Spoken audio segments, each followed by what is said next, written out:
Assalamualaikum warahmatullahi wabarakatuh. Bismillahirrahmanirrahim. Innal hamdalillah nahmaduhu wa nasta'inuhu wa nastaghfiruh wa na'udzu billahi min shururi anfusina wa sayyiati a'malina. Man yahdihillahu fala mudilla lahu wa man yudlil fala hadiya lahu. Wa ashhadu an la ilaha illallah wahdahu la syarika lahu wa ashhadu anna Muhammadan abduhu wa rasuluh. Ya ayyuhalladzina amanu taqullaha haqqa tuqatih wa la tamutunna illa wa antum muslimun. Ya ayyuhan nasu taqu rabbakumul ladzi khalaqakum min nafsin wahidah wa khalaqa minha zawjaha wa batha minhuma rijalan katsiran wa nisaa'a wattaqullaha alladzi tasaaluna bihi wal arham innallaha kana 'alaikum raqiba. Ya ayyuhalladzina amanu taqullaha wa qulu qawlan sadida yuslih lakum a'malakum wa yaghfir lakum dhunubakum wa man yuti'illaha wa rasulahu faqad faza fawzan 'azima. Amma ba'd, fa inna asdaqal hadithi kitabullah wa ahsanul hadi hadi Muhammadin sallallahu alaihi wa ala alihi wa sallam. Wa syarrul umuri muhdatsatuha wa kullu muhdatsatin bid'ah wa kullu bid'atin dhalalah wa kullu dhalalatin finnar. Alhamdulillah, kita bersyukur pada Allah Subhanahu wa taala pada hari ini, hari Kamis malam Jumat 5 Sya'ban 1442 Hijriah, kita dimudahkan oleh Allah Subhanahu wa taala untuk duduk bersama mengkaji kembali kitab Al-Arba'in An-Nawawiyah yang ditulis oleh Al-Imam Abu Zakaria Yahya bin Sharaf An-Nawawi rahimahullahu taala. Salawat dan salam semoga selalu Allah berikan kepada Nabi kita Muhammad sallallahu alaihi wa ala alihi wasallam, pada keluarga beliau, para sahabat, serta orang-orang yang mengikuti beliau sampai hari kiamat kelak.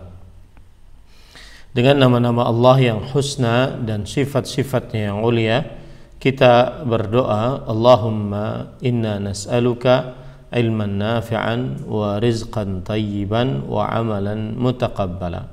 Wahai Allah, sesungguhnya kami memohon kepada Engkau ilmu yang bermanfaat, rezeki yang baik, dan amal yang diterima. Allahumma amin. Ahibati hafizakumullahu ta'ala, para ikhwah sekalian yang saya cintai karena Allah, terutama majelis ta'lim ittiba mengaji yang semoga selalu dirahmati oleh Allah Subhanahu wa taala. Pada kesempatan kali ini kita membahas tentang hadis yang ke-14, masih berkaitan dengan hadis yang ke-14, dan saya bacakan hadisnya yang berkaitan dengan hadis yang ke-14, yaitu qala al-musannifu rahimahullahu ta'ala. Sebentar.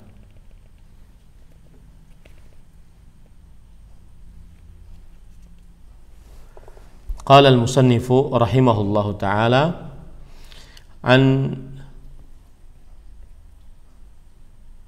hadis yang ke-15 ya.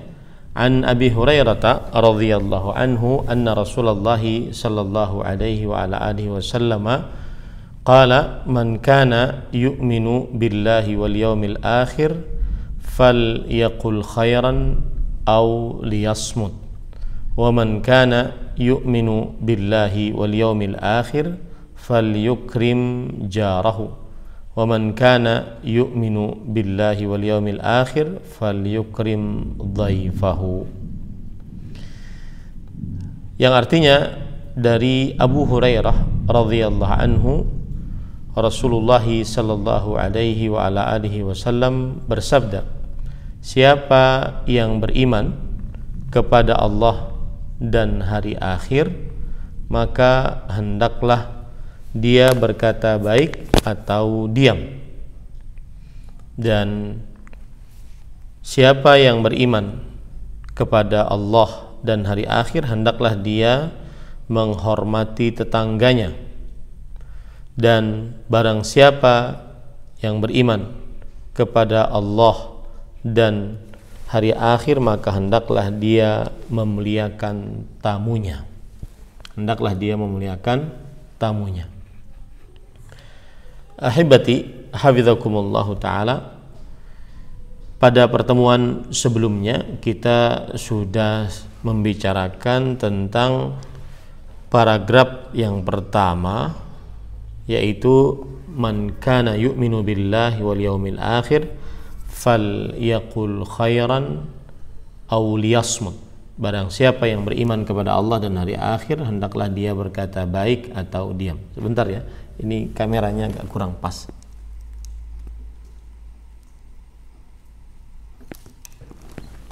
Baik. Maklum, kameramen, teknisi, pengacara, pembawa acara, kemudian pengisi acara diambil semua. Bismillah.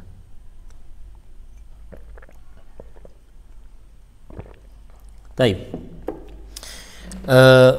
Pada pertemuan kali ini kita membahas lanjutan dari hadis man kana yu'minu billahi wal yaumil akhir falyukrim jarahu.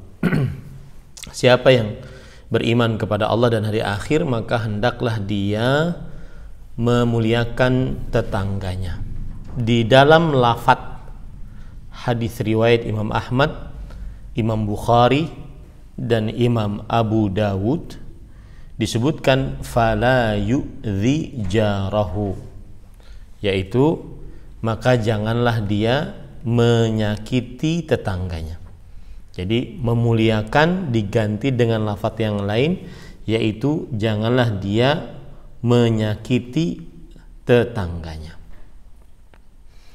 Kemudian dalam lafaz riwayat Imam Ahmad, fala yu'dhiyanna jarahu, jangan sekali-kali menyakiti tetangganya. Jangan sekali-kali menyakiti tetangganya. Baik. Kemudian selanjutnya dalam riwayat Imam Ahmad juga dari Abu Shuraih Al-Adawi, falyuhsin ila jarihi, hendaklah dia berbuat baik kepada tetangganya. Kemudian dalam hadis Abdullah bin Amr radhiyallahu anhuma, ini kan hadis kita hadis Abu Hurairah. Hadis Abdullah bin Amr disebutkan falyahfaz jarahu, maka hendaklah dia menjaga tetangganya. Kemudian dari sini semua kita akhirnya bisa menafsirkan apa yang dimaksud dengan memuliakan tetangga. Kalau kita lihat riwayat-riwayat tadi menafsirkan maksud dari memuliakan tetangga, yaitu yang pertama adalah menjaga tetangga. Kemudian yang kedua adalah berbuat baik kepada tetangga. Yang ketiga adalah tidak menyakiti tetangga. Inilah 3 tingkatan memuliakan tetangga. Saya ulangi, menjaga tetangga. Yang kedua, berbuat baik kepada tetangga. Yang ketiga, tidak mengganggu atau menyakiti tetangga. Taib. Kalau sudah kita pahami ini, maka kita akan menjelaskan apa makna menjaga tetangga. Menjaga tetangga berarti menjaga tetangga dalam perkara hartanya, anaknya, dan kehormatannya, harga dirinya.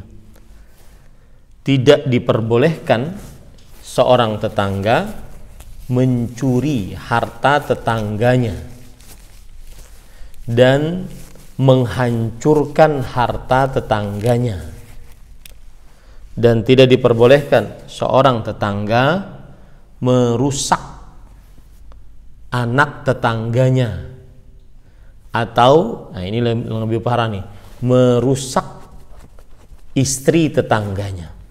Jadi istri tetangga bukan untuk dijadikan sebagai selingkuhan dalam agama Islam. Selingkuh haram, dan lebih haram lagi berselingkuh dengan tetangga, dengan istri tetangga.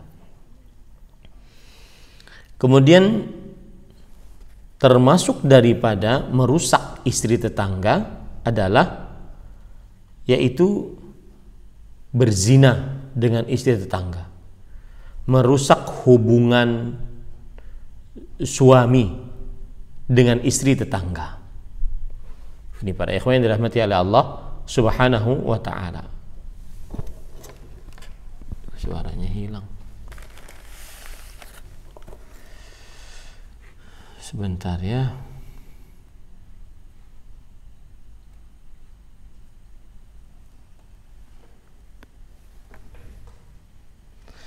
Ala kullin, dia yang nonton di Facebook tidak bisa suaranya katanya. Nggak tahu lagi gimana caranya. Taib. Kita lanjutkan. Nah, kemudian para ikhwah, mengganggu tetangga dosa besar, dinyatakan hilang keimanan atau sangat berkurang keimanan, sebagaimana hadis yang diriwayatkan oleh Imam Bukhari dari Abu Shuraih radhiyallahu an, bahwa Rasulullah sallallahu alaihi wasallam bersabda, wallahi la yu'min, wallahi la yu'min, wallahi la yu'min. Qila man ya Rasulullah? Qala man la ya'manu jarahu bawa'iqahu. Demi Allah tidak beriman, demi Allah dia tidak beriman, demi Allah dia tidak beriman.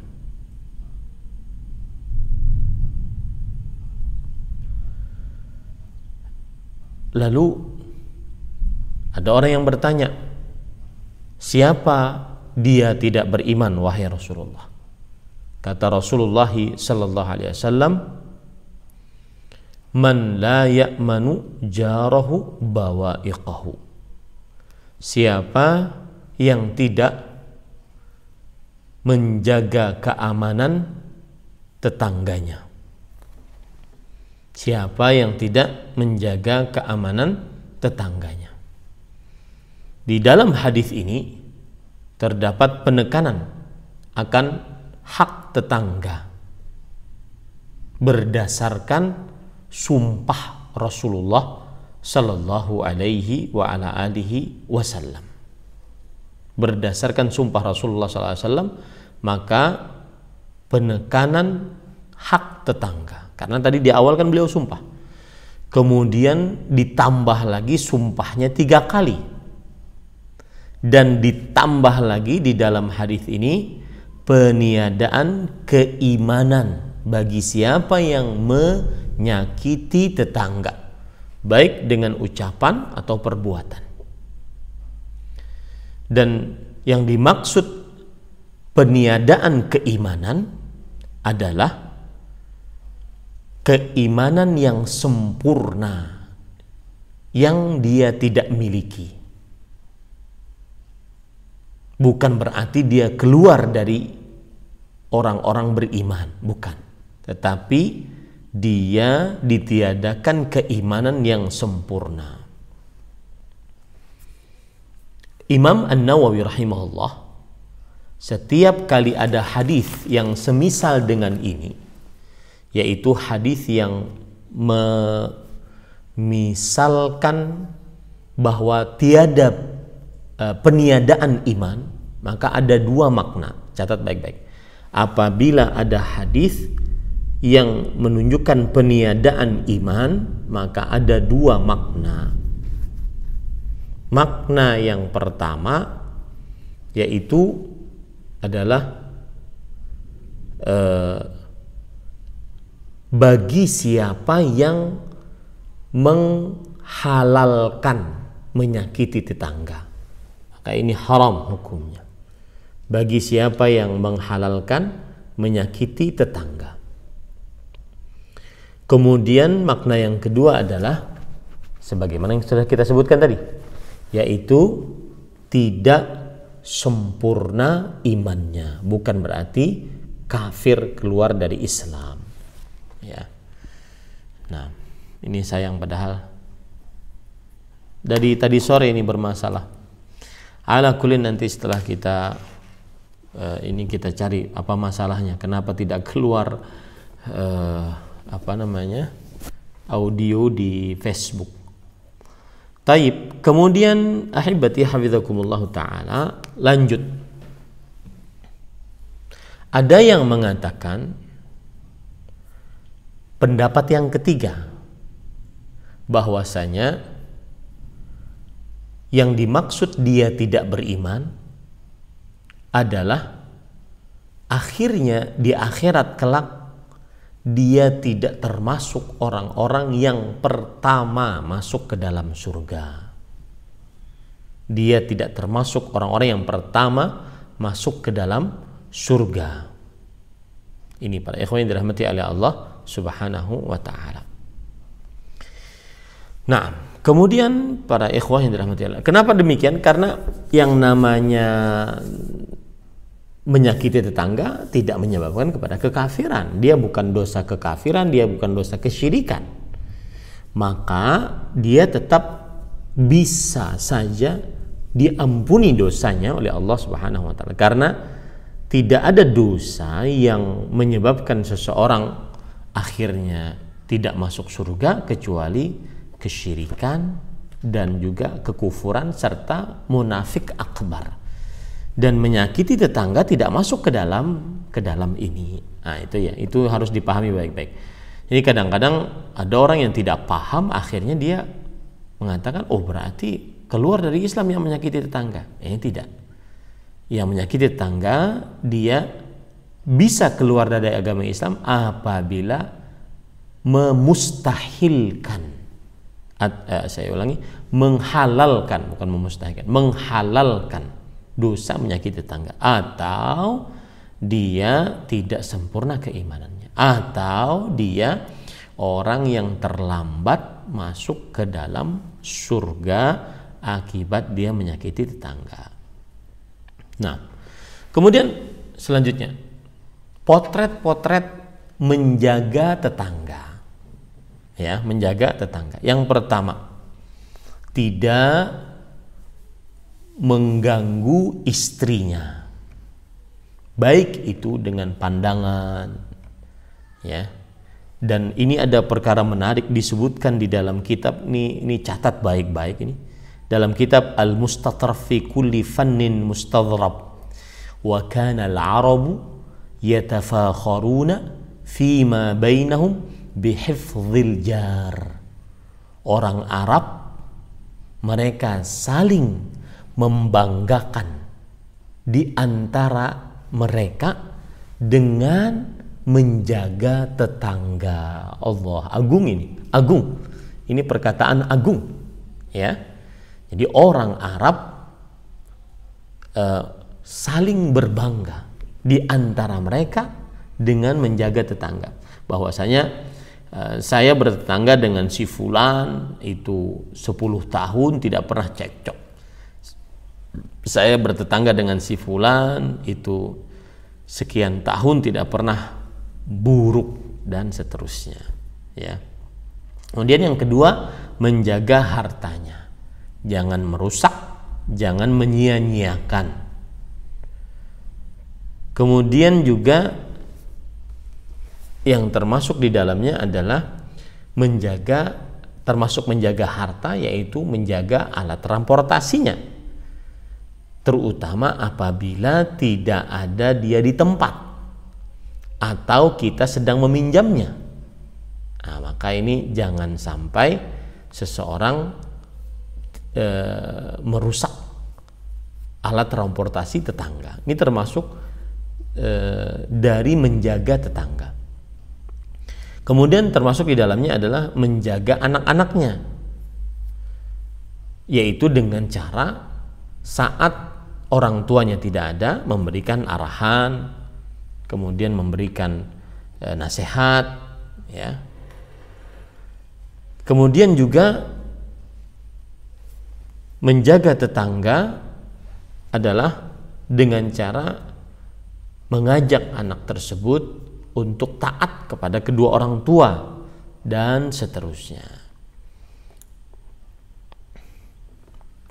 Para ikhwah yang dirahmati oleh Allah Subhanahu wa taala, kalau sudah kita bahas tentang menjaga tetangga, kita bahas tentang pemuliaan terhadap tetangga yang kedua, yaitu berbuat baik kepada tetangga. Berbuat baik kepada tetangga disebutkan oleh Allah dalam surah An-Nisa ayat 36. Wa'budullaha wa la tusyriku bihi syai'an wa bil walidaini ihsana wa bidzil qurba wal yatama wal masakin wal jari dzil qurba wal jaril junubi was sahibi bil jambi wa ibnis sabil wa ma malakat aymanukum innallaha la yuhibbu man kana mukhtalan fakhura. Beribadalah kalian kepada Allah dan janganlah kalian mensyirikkan Allah Subhanahu wa taala dengan sesuatu apapun, dan berbuat baiklah kepada kedua orang tua, kepada para kerabat, kepada anak-anak yatim, kepada orang-orang miskin, kepada para tetangga yang kerabat, tetangga yang di samping dan teman yang di samping, dan ibnus sabil, orang yang bersafar kehabisan bekal, dan budak-budak kalian. Sesungguhnya Allah tidak menyukai orang yang sombong dan congkak. Taib, ahibati hafizakumullah ta'ala.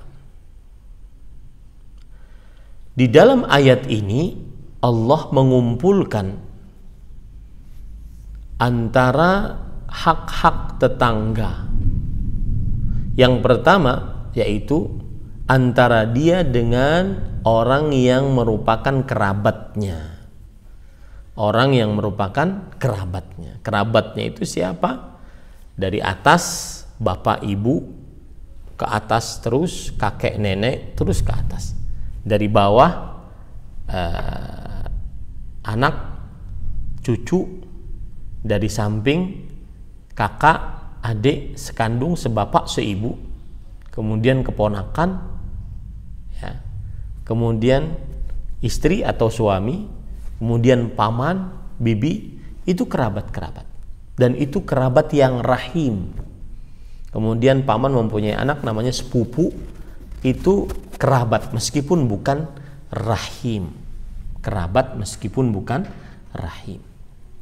Nah, ini para ikhwan yang dirahmati oleh Allah Subhanahu wa ta'ala. Kemudian yang kedua adalah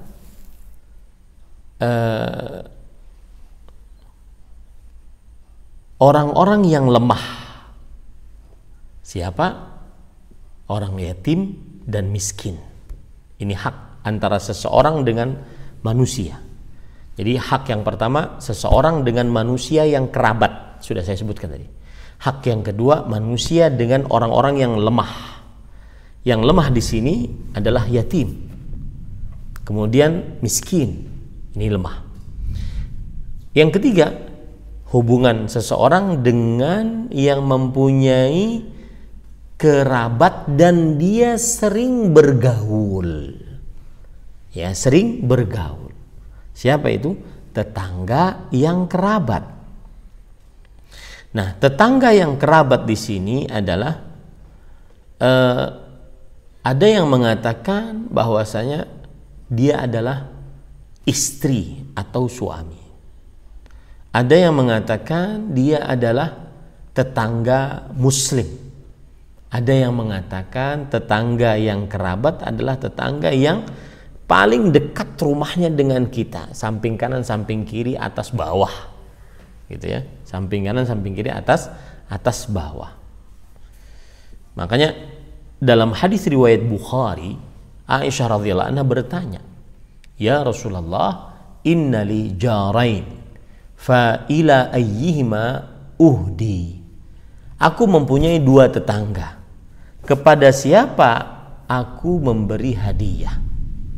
Maka kata Rasulullah SAW, ila aqrabihima minka baban, kepada minki baban, kepada yang paling dekat di antara keduanya darimu pintunya. Darimu pintunya. Artinya ini rumah.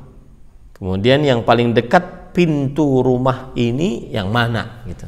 Itu yang paling berhak untuk diberikan hadiah, dan itulah yang dimaksud dengan tetangga yang kerabat. Kerabat maksudnya tetangga yang dekat menurut pemahaman salah seorang para ulama. Kemudian termasuk daripada hubungan manusia yang kerabat, yang sering bergaul adalah tetangga yang junub. Apa itu junub? Artinya adalah yang asing, bukan mahram. Nah, ada beberapa pendapat di sini. Ada yang mengatakan tetangga yang asing yang bukan mahram adalah teman saat bersafar. Nah, ini tetangga, teman saat bersafar. Ada yang mengatakan bahwasanya dia adalah tetangga yang kafir. Tetangga yang kafir. Nah, ini jadi para ikhwan yang dirahmati oleh Allah Subhanahu wa taala, di sini ada tetangga yang dekat, yang jambin. Siapa itu? Yaitu ada yang mengatakan dia teman saat bersafar, dia mengatakan dia adalah tetangga yang kafir. Sebagian ulama salaf mengatakan batasan tetangga 40 rumah. Dan ini adalah pendapatnya Aisyah radhiyallahu anha, Imam Al-Auza'i. Ya. Jadi berputar 40 tetangga di setiap arahnya, kanan, kiri, atas, bawah. Ya. Ini juga pendapatnya Imam Tabi'in Sufyan bin Masruq, Muslim bin Ubaidillah bin Syihab Az-Zuhri, ya. Seorang tabi'i maksud saya. Kemudian ada yang mengatakan batasan tetangga adalah yaitu siapa yang terdengar suara panggilannya.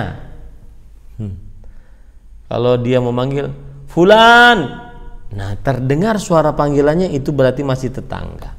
Ini pendapatnya Ali bin Abi Thalib radhiyallahu anhu.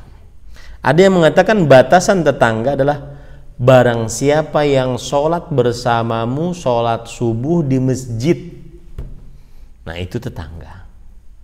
Yang sholat subuh bersamamu di masjid, nah itu tetangga. Para ikhwan yang dirahmati oleh Allah Subhanahu wa ta'ala. Taib. Imam Ahmad rahimahullah ditanya tentang seorang yang memasak di sebuah bejana, panci, dan dia sedang di dalam rumah pembagian,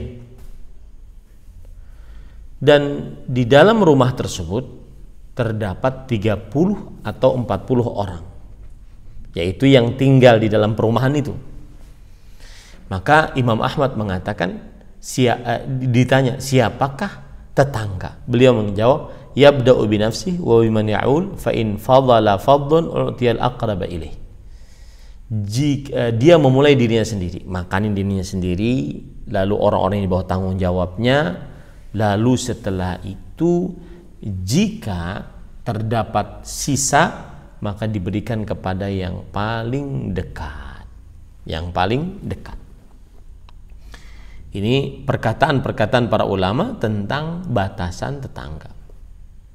Al-Hafidh Ibnu Hajar mengatakan kata tetangga mencakup tetangga yang muslim dan kafir.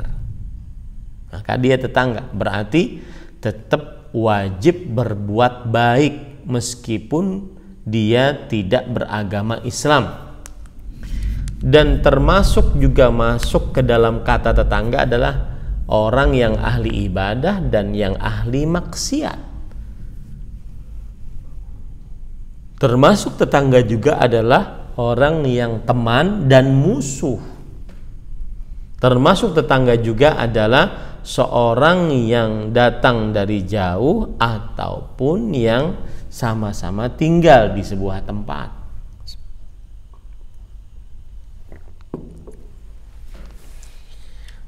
Termasuk tetangga juga, kata Al-Hafidh Ibnu Hajar, yang memberi manfaat, yang memberi mudarat, yang dekat kerabat ataupun orang asing, orang jauh.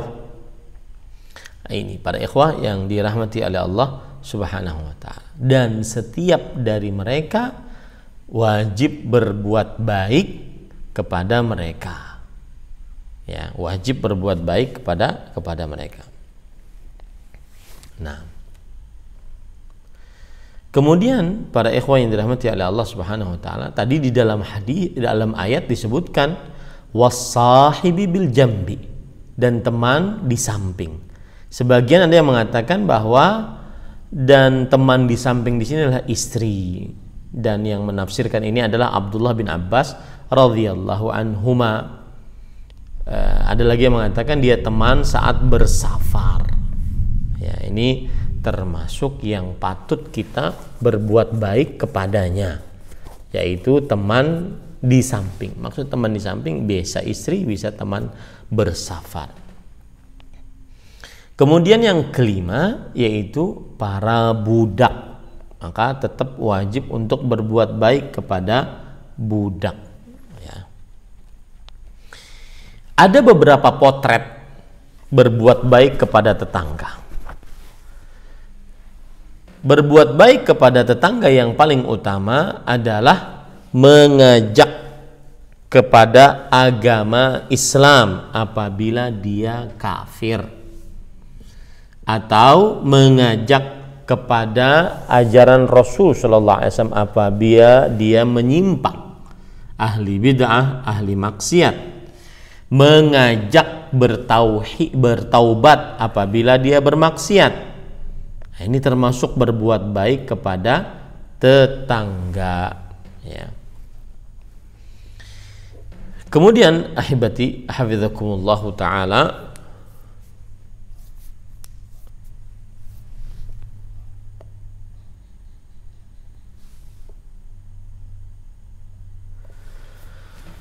selanjutnya adalah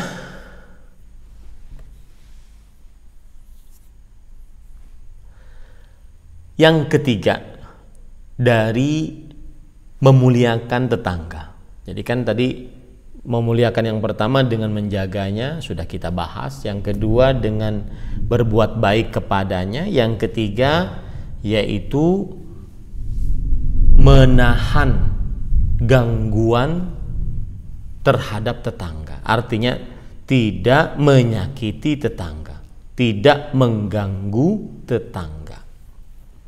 Nah, termasuk daripada potret mengganggu tetangga adalah merusak istrinya,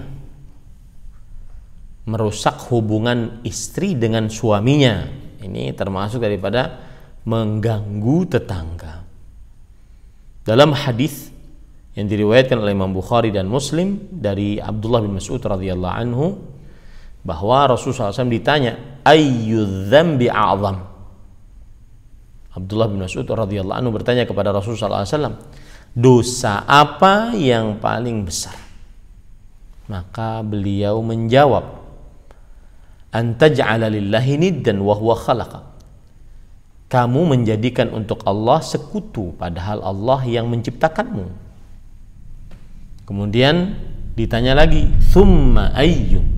Lalu apa lagi wahai Rasulullah sallallahu alaihi wasallam? An taqtula waladaka makhafata an yat'ama ma'ak. Kamu membunuh anakmu karena khawatir ia akan makan bersamamu. Lalu beliau ditanya lagi, thumma ayyun, apalagi wahai Rasulullah SAW? Beliau menjawab, antuzaniya halilata jarik.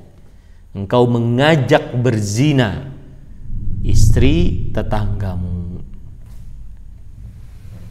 Dalam hadis ini menunjukkan bahwa berzina dengan istri tetangga keburukannya lebih besar, kriminalnya lebih besar dibandingkan hanya sekedar berzina dengan orang, dengan perempuan, bukan tetangga. Nah,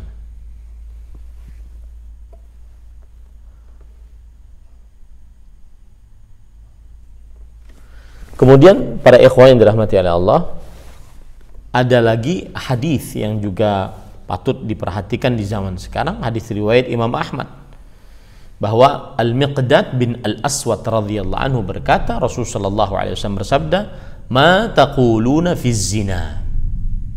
Apa pendapat kalian tentang zina? Maka para sahabat menjawab, haramun harramahu Allah wa rasuluhu fa huwa haramun ila yaumil qiyamah. Dia adalah haram, perbuatan yang haram, telah diharamkan oleh Allah dan Rasulnya, maka dia haram sampai hari kiamat. Lalu Rasulullah sallallahu alaihi wasallam bersabda, la an yazniya ar-rajulu bi 'ashri niswatin aisaru alaihi min an yazniya bi imra'ati jarihi. Sungguh seseorang berzina dengan 10 wanita lebih mudah atasnya. Lebih mudah di sini maksudnya adalah lebih ringan siksanya. Makanya lebih mudah atasnya menahan, meskipun itu berat, dibandingkan dia berzina dengan istri tetangganya. Ini para ikhwan yang dirahmati oleh Allah. Begitu juga dalam mencuri. Rasulullah SAW bertanya, "Fama taquluna fis sariqah?" Apa pandangan kalian tentang mencuri? Para sahabat bertanya, haramun harramahu Allah wa rasuluhu fahiya haram.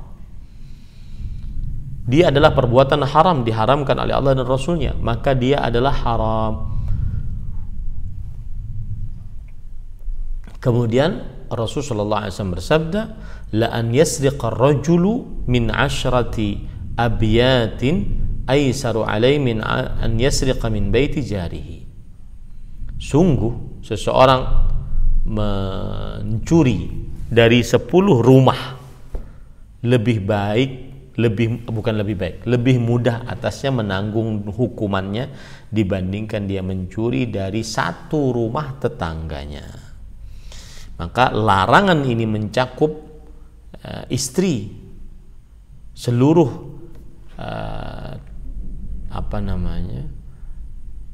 mahram tetangga, dari mulai ibu tetangga, saudari tetangga, maka tidak diperbolehkan untuk menyakiti tetangga dengan melakukan gangguan terhadap mahram tetangga. Nah, kemudian di dalam paragraf yang ketiga dari hadis, man kana yu'minu billahi wal yawmil akhir falyukrim dhaifahu.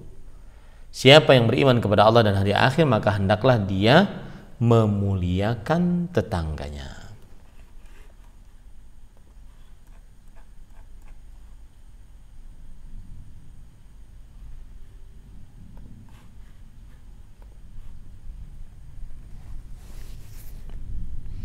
Hendaklah dia memuliakan tetangganya. Taib. Para ikhwah yang dirahmati oleh Allah Subhanahu wa taala,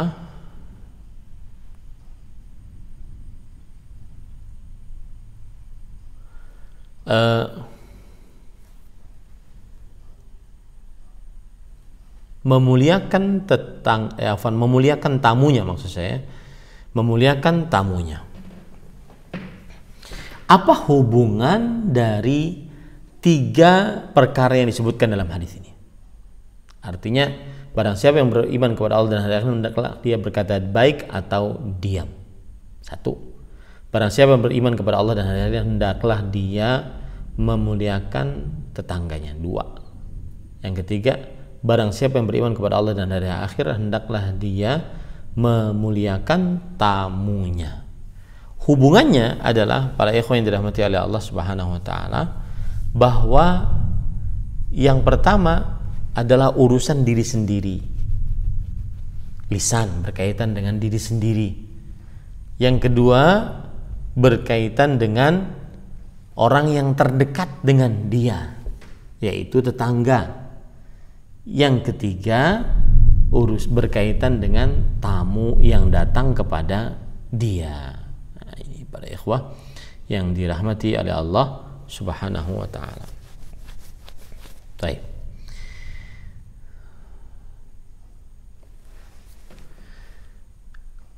Contoh nyata yang paling istimewa di dalam sejarah Islam tentang memuliakan tamu adalah kaum Ansar memuliakan kaum Muhajirin. Ya, sebagaimana disebutkan oleh Allah Subhanahu wa taala dalam surah Al-Hasyr ayat 9. Wa yu'thiruna ala anfusihim walau kana bihim khasasah. Yang artinya, dan mereka mendahulukan atas diri mereka sendiri, orang lain mereka dahulukan dibandingkan diri mereka sendiri, walaupun mereka juga dalam keadaan kesulitan, memerlukan. Wa man yuqa syuhha nafsihi fa ulaika humul muflihun. Siapa yang menahan kebakhilan dirinya, maka merekalah orang-orang yang beruntung. Ini potret nyata dari memuliakan tamu yang paling istimewa.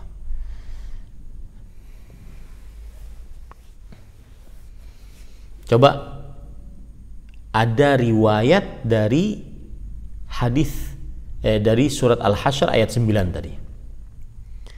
Hadis riwayat Bukhari dan Muslim dari Abu Hurairah radhiyallahu anhu, anna rajulan ata an-nabiy sallallahu alaihi wasallam fa ba'atha ila nisa'i. Artinya ada seseorang yang datang menemui Rasul sallallahu alaihi wasallam, kemudian orang tersebut disuruh oleh Rasul sallallahu alaihi wasallam pergi kepada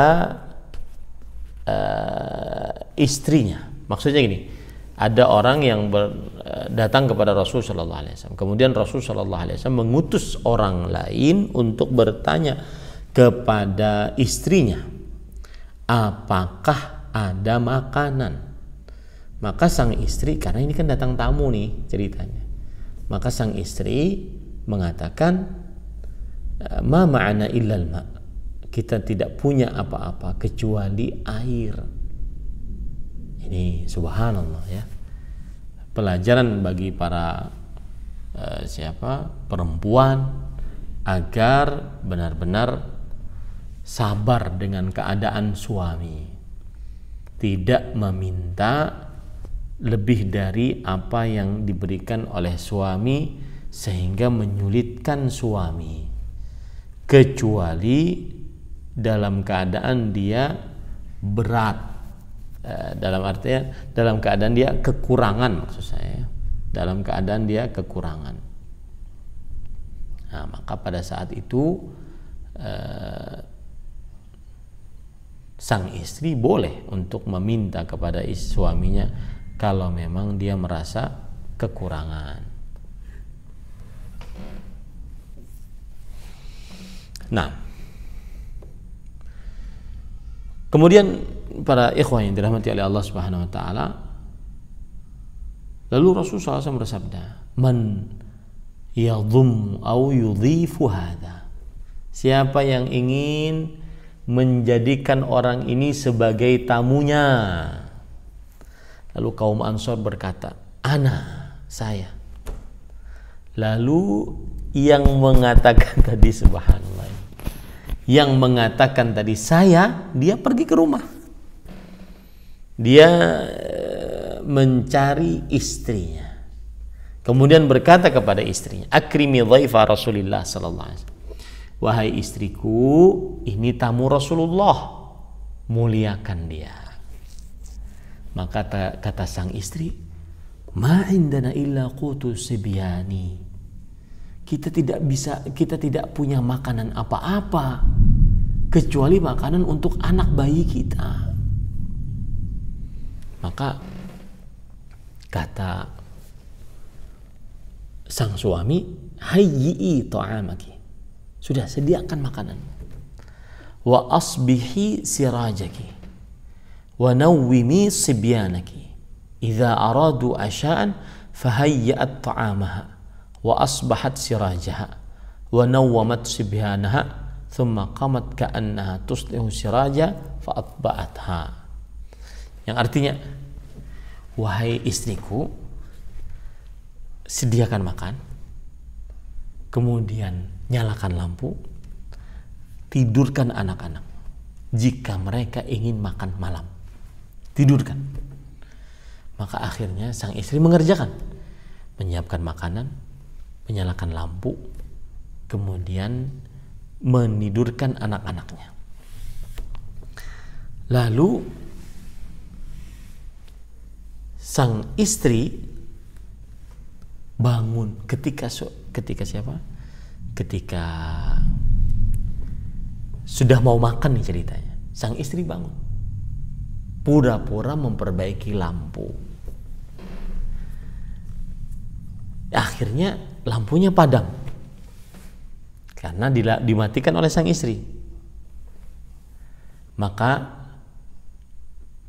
sang istri dan suami tadi memperlihatkan kepada tamu ini seakan-akan mereka berdua makan.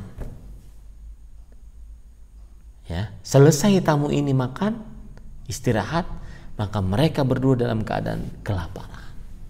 Besok paginya pergi mereka berdua kepada Rasul sallallahu alaihi wasallam. Rupanya wahyu sudah datang kepada Rasul sallallahu alaihi wasallam. Beliau bersabda, dhahikallahu lailah, Allah tertawa tadi malam. Au ajiba min fa'alikuma, atau takjub dengan kelakuan kalian berdua. Maka turunlah surat Al-Hasyr ayat 9 tadi. Nah, begitu ceritanya. Begitu cara memuliakan tamu. Ya, makanya saya katakan dari awal bahwasanya tamu itu yang paling pas dan paling bagus memuliakannya, ini namanya Abdurrahman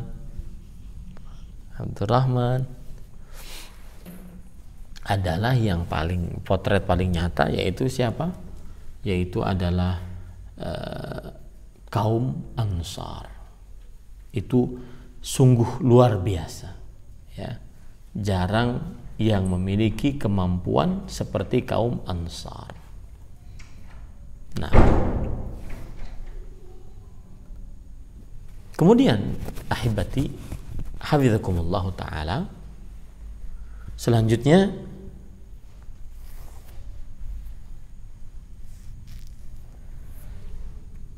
para ulama mengatakan termasuk daripada memuliakan tamu adalah termasuk apa? Abdurrahman mau ikut kajian kah? Apa kajian dulu ya? Taib. Termasuk daripada pokok memuliakan tamu dicontohkan oleh Nabi Ibrahim alaihissalam. Makanya disebutkan oleh Sa'id bin Musayyab, kana Ibrahimu al-Khalil awwala man adhafa ad-dhaif. Kana Ibrahimu al-Khalil awwala man adhafa dhaif. Ibrahim adalah manusia pertama yang memuliakan tamu.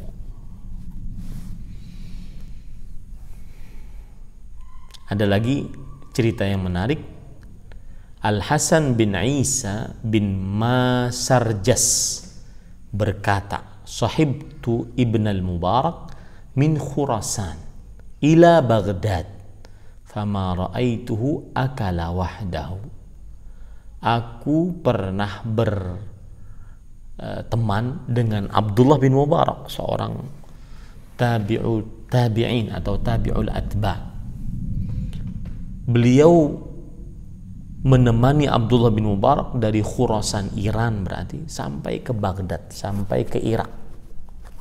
Maka aku tidak pernah melihat Abdullah bin Mubarak makan sendirian.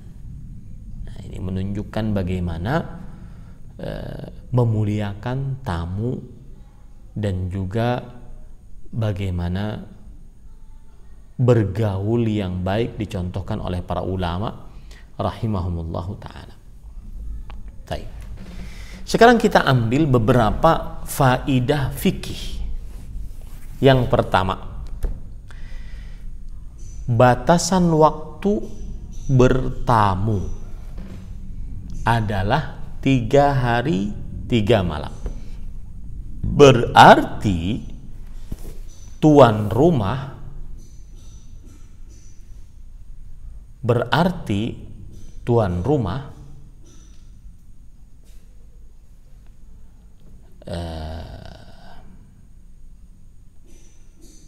memuliakan tamunya batasan maksimal 3 hari 3 malam. Batasan maksimal 3 hari 3 malam. Setelah itu seperti biasa, dia seperti keluarga di dalam rumah tersebut. Ya. Dan ini ditunjuki di dalam hadis yang diriwayatkan oleh Imam Bukhari dan Muslim, bahwasanya jaizatuhu yaumun wa lailah wadhiyafatu 3 ayyam fama ba'da dzalika fahuwa sadaqah. Jaizah, hadiah bagi para penamu itu 1 hari 1 malam. Artinya kita 1 hari 1 malam itu istimewa banget kita. Ya, istimewa banget. Nah, kemudian 3 hari 3 malam, 3 hari 3 malam itu adalah pemuliaan terhadap tamu. Dan setelahnya adalah sedekah. Setelahnya adalah sedekah. Nah, Anas bin Malik radhiyallahu anhu pernah ditanya, apa yang dimaksud hadiahnya 1 hari 1 malam? Beliau mengatakan, yukrimuhu wa yuthifuhu wa yakhussuhu yauman wa lailah wa 3 ayyam dhiyafah. Artinya memuliakannya, menemaninya, kemudian mengkhususkannya sehari semalam. Dan yang namanya bertamu 3 hari 3 malam. Tapi 1 hari 1 malam yang pertama itu yang paling istimewa. Ini para ikhwan yang dirahmati oleh Allah Subhanahu wa taala. Ada lagi penjelasan dari Imam Al-Khattabi, beliau mengatakan begini. Yang pertama, athafahu fil yaumil awwal wa takallafa lahu ala qadri wujdihi. Yang dimaksud dengan hadiah yang pertama adalah di hari pertama dia tidak mengapa untuk berusaha lebih sesuai dengan kemampuan dalam memuliakan. Berusaha lebih sesuai dengan kemampuan dalam memuliakan. Ini yang pertama. Yang kedua, hari yang kedua, qaddama ilaihi ma yahduruh. Yang artinya apa yang ada dia sediakan. Hari yang ketiga ya, atau jika lewat lebih dari 3 hari, maka dia mukhayyar baina an yutimma ala watiratihi wa baina an yumsika wa ja'alahu qasadaqatin nafilah. Dia ada pilihan. Dia tetap berbuat baik kepada tetangga tersebut lebih dari 3 hari, atau dia seperti orang bersedekah sunnah, ya seadanya, ya seperti itu. Nah,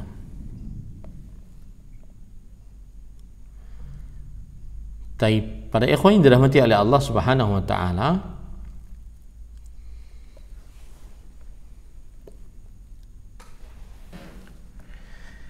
wajib menampung tamu di dalam beberapa keadaan. Wajib menampung tamu di dalam beberapa keadaan. Yang pertama, jika tamu tersebut dikhawatirkan mati kalau tidak diberikan penampungan. Yang kedua, yaitu wajib atas kaum muslimin memberikan penampungan untuk kaum kafirin jika kaum kafirin tersebut berdamai dengan kaum muslimin. Nah, ini para ikhwan yang dirahmati oleh Allah Subhanahu wa taala. Ini beberapa hal yang berkaitan dengan tamu, ya. Selanjutnya, adab-adab bertamu. Yang pertama yaitu segera memberikan hidangan kedatangan. Hal ini sebagaimana disebutkan oleh Allah dalam surat Hud ayat 69-70. Jadi kapan dia datang, langsung segera diberikan hidangan. Sebagaimana dalam surat Hud ayat 69-70 yang dilakukan oleh Nabi Ibrahim alaihi salam. Kemudian yang kedua, bermuka yang ceria, berkata yang baik, dan berkhidmat kepada tamu dengan tangan sendiri. Bermuka yang ceria, berkata yang baik, dan berkhidmat kepada tamu dengan tangan sendiri. Artinya dia sendiri yang menyuguhkan makanan, mengambil makanan, dan seterusnya.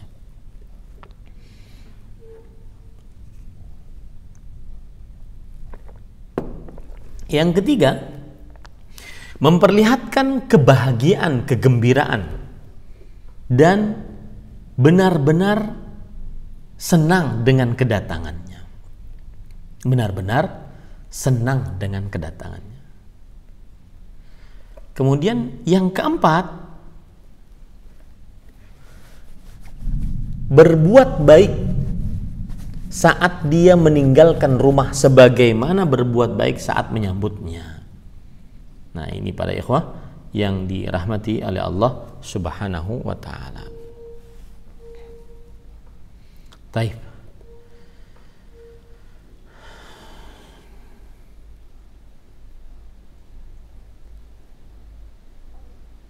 Ya, cukup kiranya itu Bapak Ibu, saudara-saudari yang dimuliakan oleh Allah. Pas jam 1 jam kita berbicara.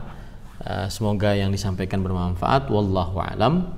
Masuk kepada sesi pertanyaan. Silakan.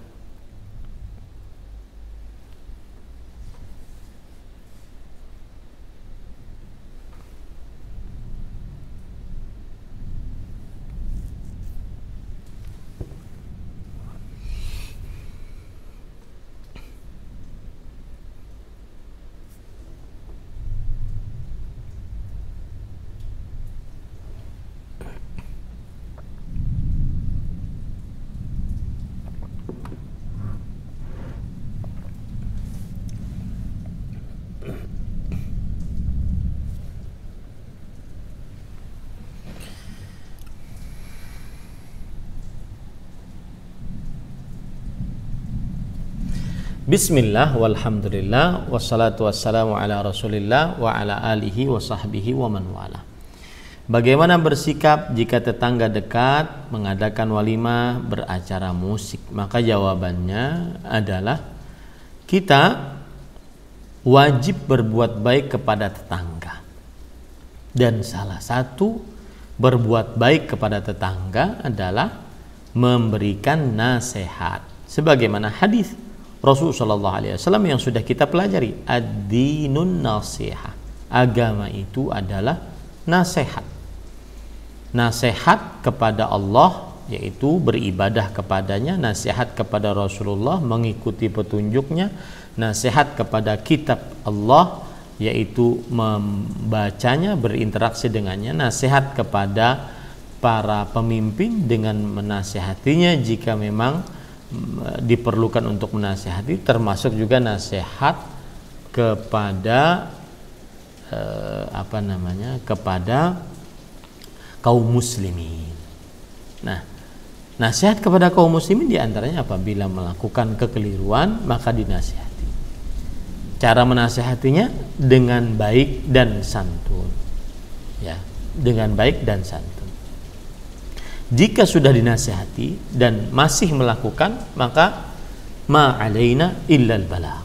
Tidak ada kewajiban bagi kita kecuali penyampaian, wallahu a'lam. Nah,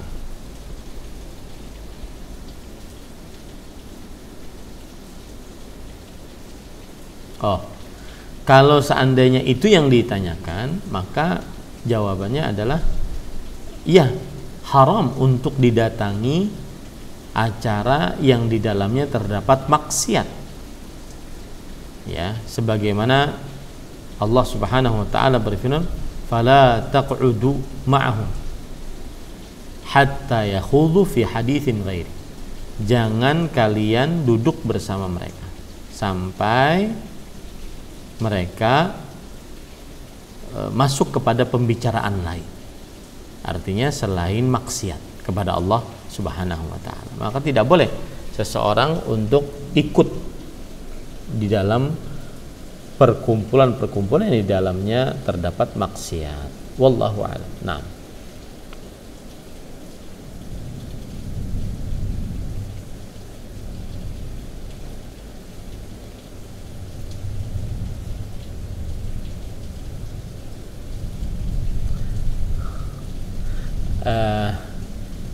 ini pertanyaan akan terus berlanjut. Jadi jawabannya adalah kalau seandainya dia ingin mendatangi, maka itu atur diri sendiri.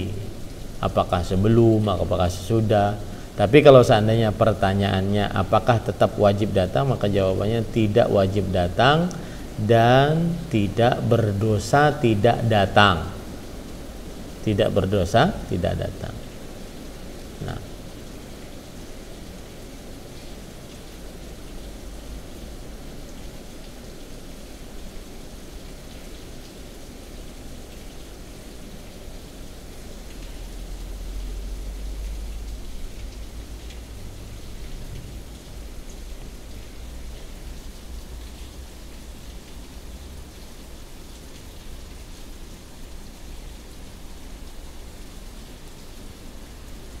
suaranya tidak ada, terputus.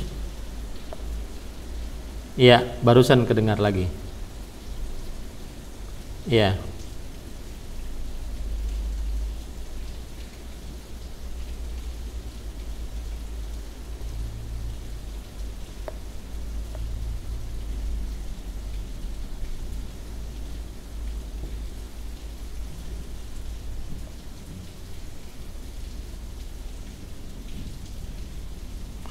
Bismillah walhamdulillah wassalatu wassalamu ala Rasulillah wa ala alihi wa sahbihi wa man wala.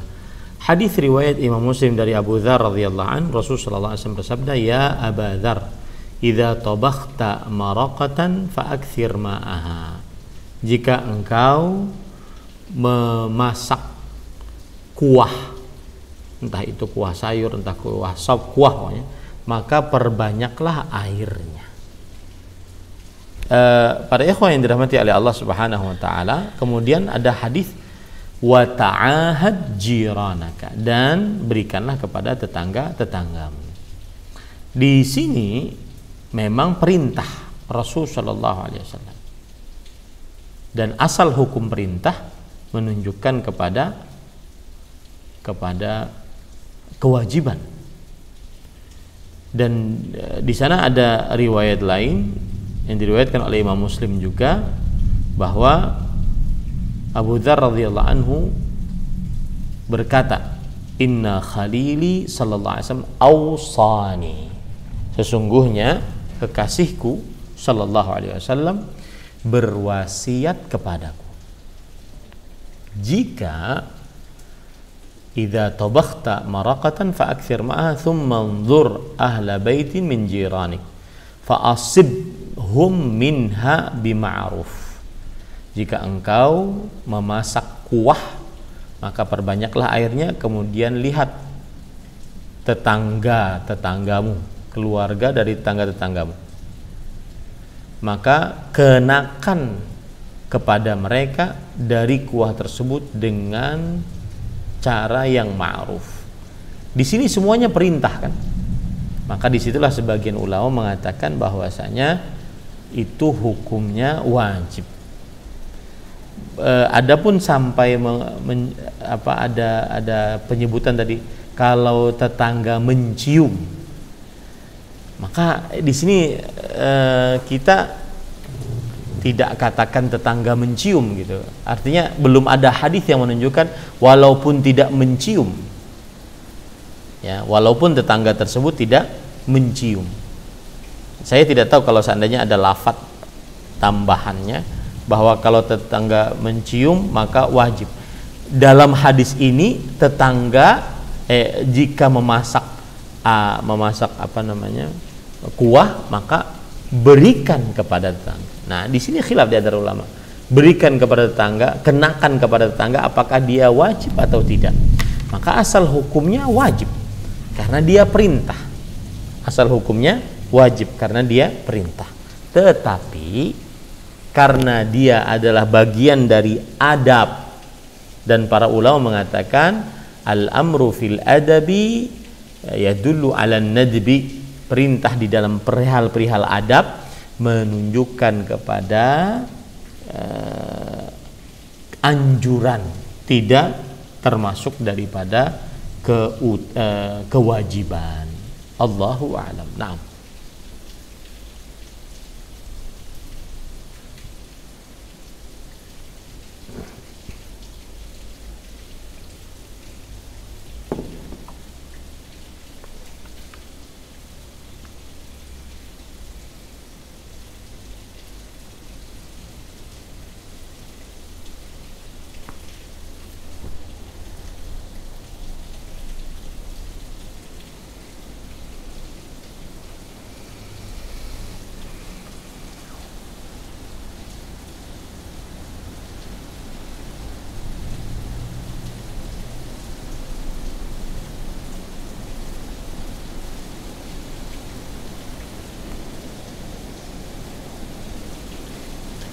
Bismillah, alhamdulillah, wassalatu wassalamu ala rasulillah. Kalau ingin berbuat baik kepada tetangga, maka jawabannya adalah balas dengan hadiah lagi. Hadiahnya diterima, jika hadiah tersebut halal, maka kemudian balas dengan hadiah lagi. Hadis Rasul sallallahu alaihi wasallam yang menunjukkan bahwa kita diperintahkan dan diwasiatkan untuk berbuat baik kepada tetangga, dan di sini umum tetangganya. Rasulullah SAW tidak membatasi apakah itu tetangga muslim atau tetangga kafir, tetapi tetap berbuat baik meskipun kafir, tetap berbuat baik. Caranya adalah dibalas lagi pemberian. Ya. Adapun kalau seandainya makanan, kita memberi makanan, khawatir nanti dia akan balas dengan memberi makanan, maka bagaimana kita terima atau tidak? Karena khawatir dari makanannya tidak halal. Maka jawabannya adalah memang permasalahan ini sangat rentan. Sangat rentan makanan dimasuki hal-hal yang haram bagi umat Islam. Maka pada saat itu ada dua, dia boleh menolak, dan apabila dia ingin menampilkan akhlak Islam yang baik, dia boleh menerimanya dan tidak memakannya. Kalau seandainya dikhawatirkan dengan kekhawatiran yang tinggi bahwa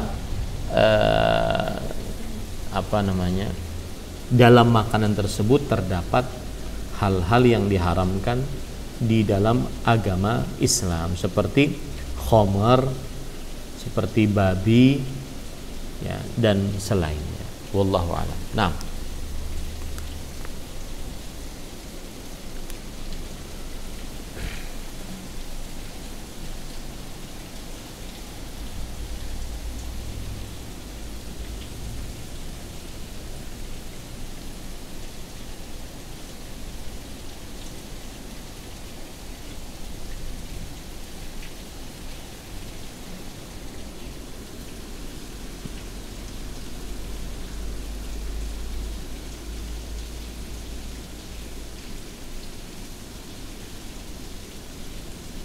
cukup?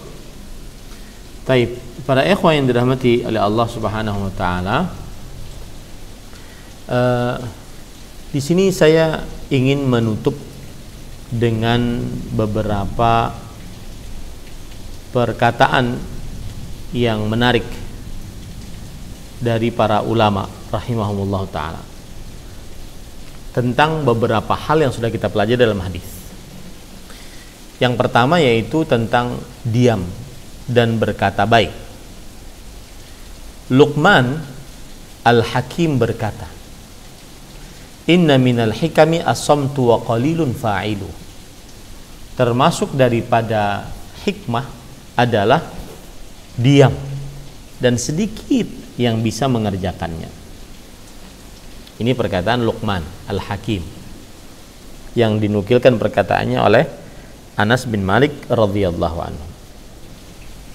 Kemudian perkataan Abu Darda, "La khaira fil haya illa li ahadi rajulain, munsitun wa'in au mutakallimun alim."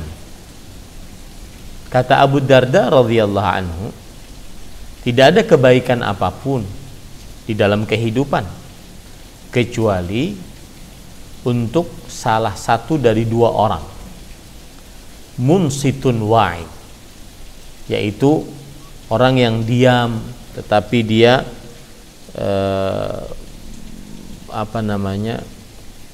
berhati-hati. Wa'i itu arti sadar, diam dan sadar. Atau orang yang berbicara dan dia alim, seorang yang berilmu agama. Nah, ini adalah perkataan yang luar biasa tentang lisan, ya, tentang diam. Ada lagi perkataan Ibrahim At-Taimi bercerita, "Akhbarani man sahiba Rabi' bin Khaytham 20 aman falam yasma' minhu kalimatan tu'ab." Yang artinya, diberitahukan kepadaku seorang yang pernah berteman dengan Ar-Rabi' bin Khaytham atau Khathyam, 20 tahun dia berteman. Maka Ar-Rabi' tidak pernah terdengar darinya satu ucapan yang dicela. Allahu Akbar. Ini hati-hati ya para ikhwah yang dirahmati oleh Allah. Satu ucapan yang dicela tidak pernah didengar darinya. Nah, itu beberapa perkataan yang berkaitan dengan diam. Semoga bisa menambah kembali, terutama di zaman media sosial yang kita kadang-kadang komentar, ya, bahkan sampai debat berhari-hari tidak pernah ada habisnya. Ini hawa nafsu. Kalau seandainya tidak diberikan kebenaran, maka itu adalah hawa nafsu. Kalau tidak mencari kebenaran, itu adalah hawa nafsu. Wallahu a'lam. Ini yang bisa saya sampaikan. Wa sallallahu nabiyana Muhammad walhamdulillahi rabbil alamin. Nah,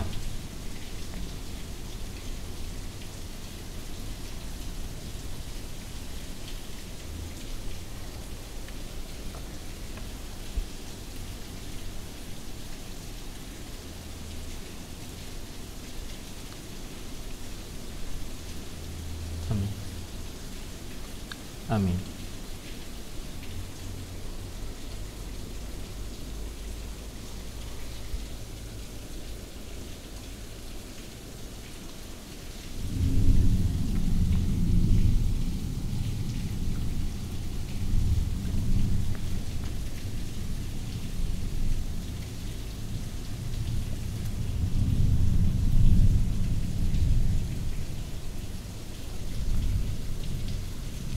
Waalaikumsalam warahmatullahi wabarakatuh.